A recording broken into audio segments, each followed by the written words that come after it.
Just chilling, guys. Just chilling. Straight chilling on a Friday morning.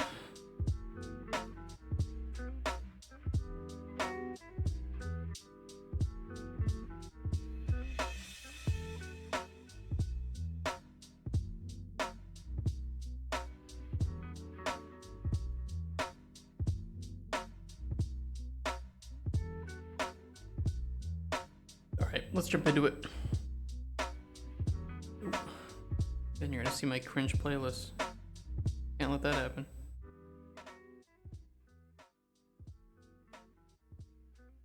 How's that? I think that's good.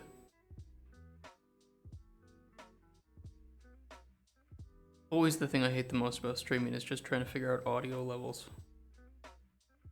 without like a proper mixer. What I would give just to have like one level that just always worked. One audio level that always worked for you guys and for me without a need for a mixer. I can't afford that shit. I don't even have enough space for that shit. Well, maybe I do. I could probably make enough space for it.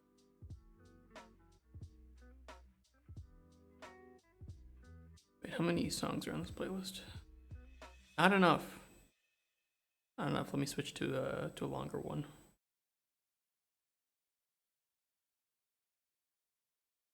Eight hours. One is 8. 12 hours. We've listened to that a bit though. Late night vibes.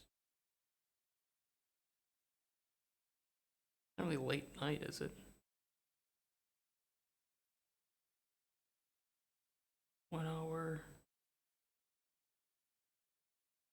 Playing this Fall Essentials one yesterday was pretty nice. Like 9 hours long. Let's give that another listen. Might be some repeats. I just got it on shuffle, so whatever. We can close that. Get the. Well, how was your Thursday, guys? Like shit.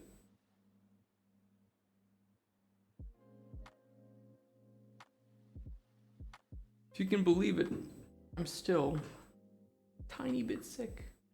It's very minor though. It's just like a residual sore throat and some stuffiness. Must have just gotten like a cold or something, but hey, now you get it now. You're immune for the rest of winter. That's how this stuff works, right? Probably not, but I'll believe it. I saw some drama. Regarding like City Skylines 2 today, which is pretty funny. Apparently, the game doesn't actually simulate an economy, so your industries will just work even if you can't provide them with the goods. The place you can, if you enable developer mode, you can place props. From what I saw, and you can't do that without developer mode. And what was the one? Oh yeah, the game for some reason allegedly renders all of the NPC models at pretty high resolution with their teeth and no LODs, which might contribute to some performance problems. And it was allegedly made with generative AI stuff, which, I mean, look, I don't know exactly what happened, but I feel like this will be more common, that you'll have inexperienced developers using tools to make things that they think are production ready.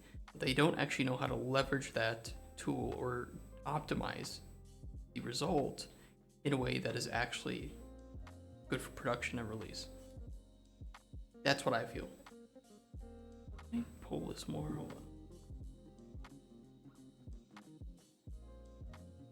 Or black with headphone length. That's pretty good.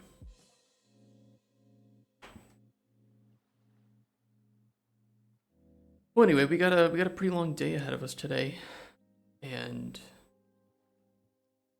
that's why I wanted to start this pretty early, so hopefully we can get some time in.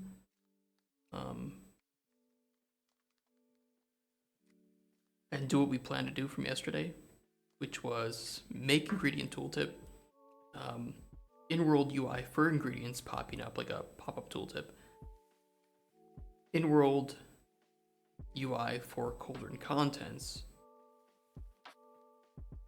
and removing things from the Cauldron and putting them back on the table. In terms of like easiness, number one is easy, that just takes time. Number two is probably the most tough because I mean, we've already done a good bit of, you know, the line tracing.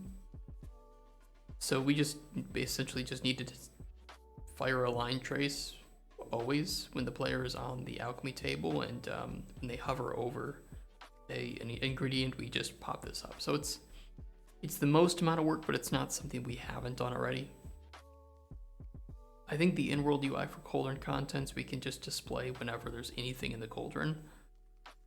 We just don't know what it looks like, so that's kind of the big known unknown there, is we don't know what shape this should take. And then number 4 I think is really easy.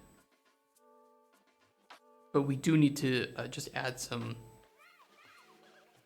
We need to make a proper alchemy table, and that's like the first thing we need to do, is just get rid of this and start over from scratch. So I need to actually get open Asset Forge, and we need to make this properly. And we want this to be...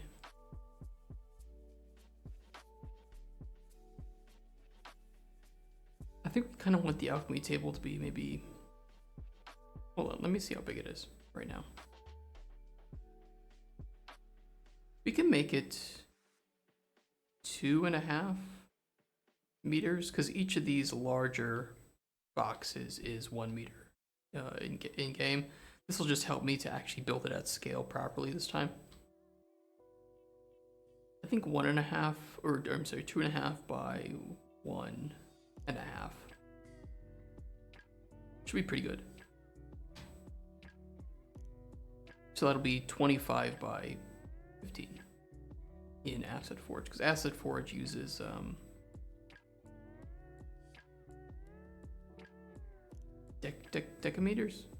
decimeters?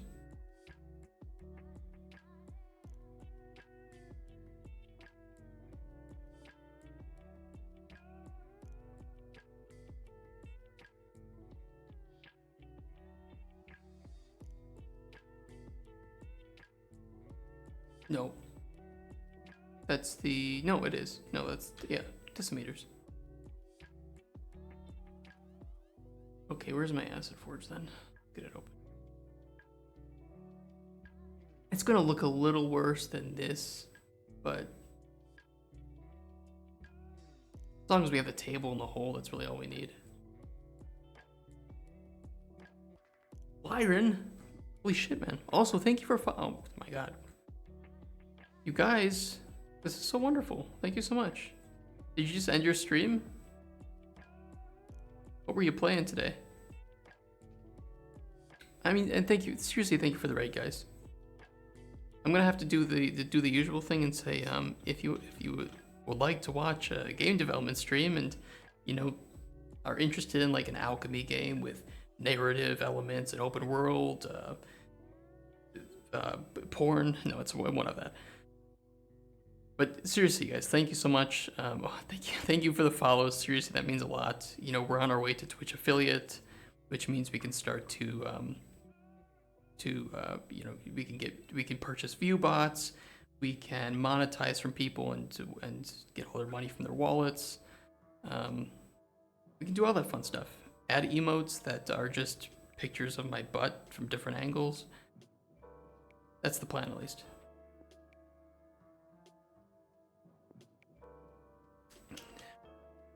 No.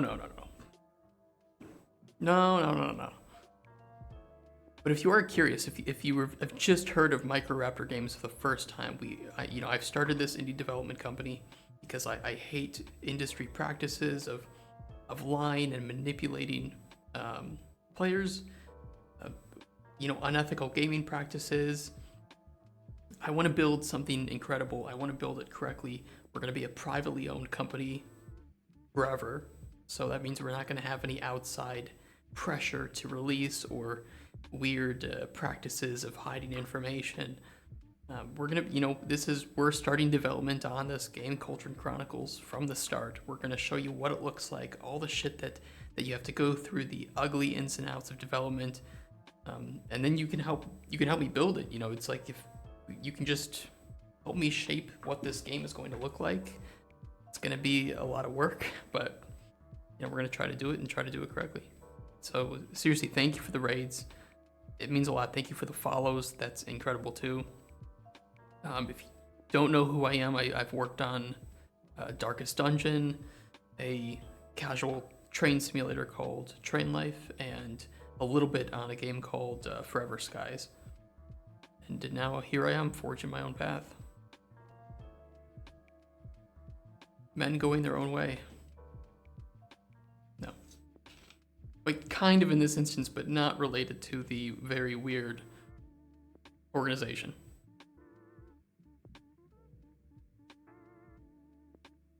If you are interested, we have a Discord, we have a Twitter, we have an OnlyFans.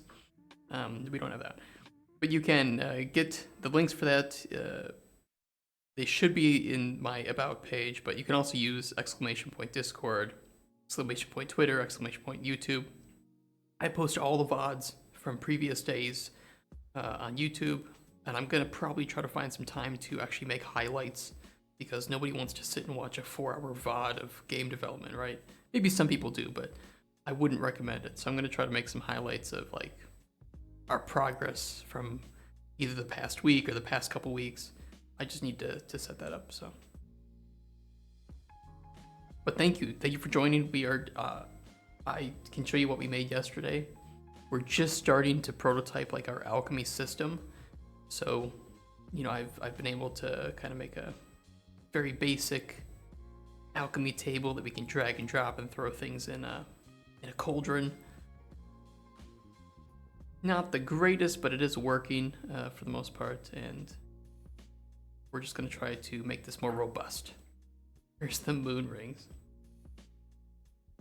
I can do a lot of, you know, I can do whatever I want. It's my fucking game, right? If you really want, I can put like some Lyrenstraz stuff in there. I can name a fantasy like plant based after you or something. It'd be pretty fun.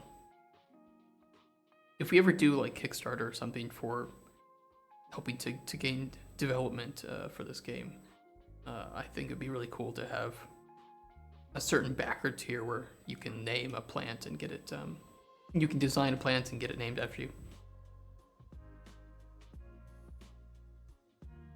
Dude, there's no streamers with that many viewers watching me, and plus it's like nobody has done more for me and provided me with as much personalized, you know, gratification as you have playing PBD, not just once but twice.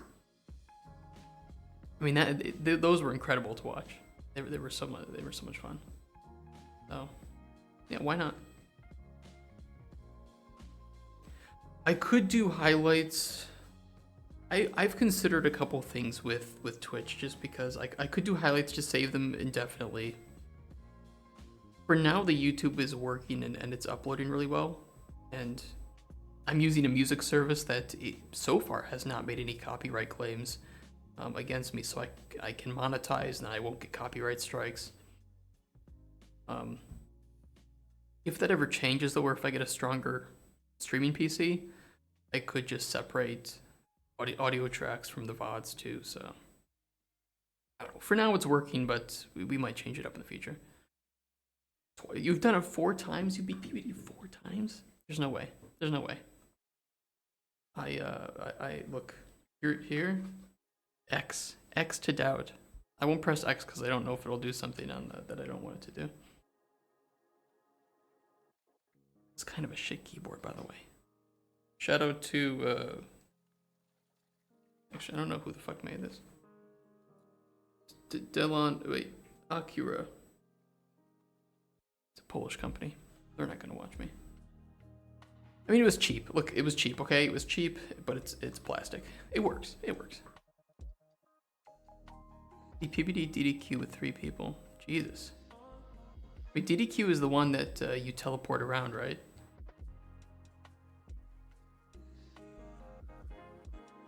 Is that correct? Oh yeah, those big scorpion guys, right? Those are nasty. I wonder if I still have the hold on, maybe I still have it. I can show you guys. I have to commend I think it was Kier from Red Hook who made that system for pulling in maps. Did a really good job.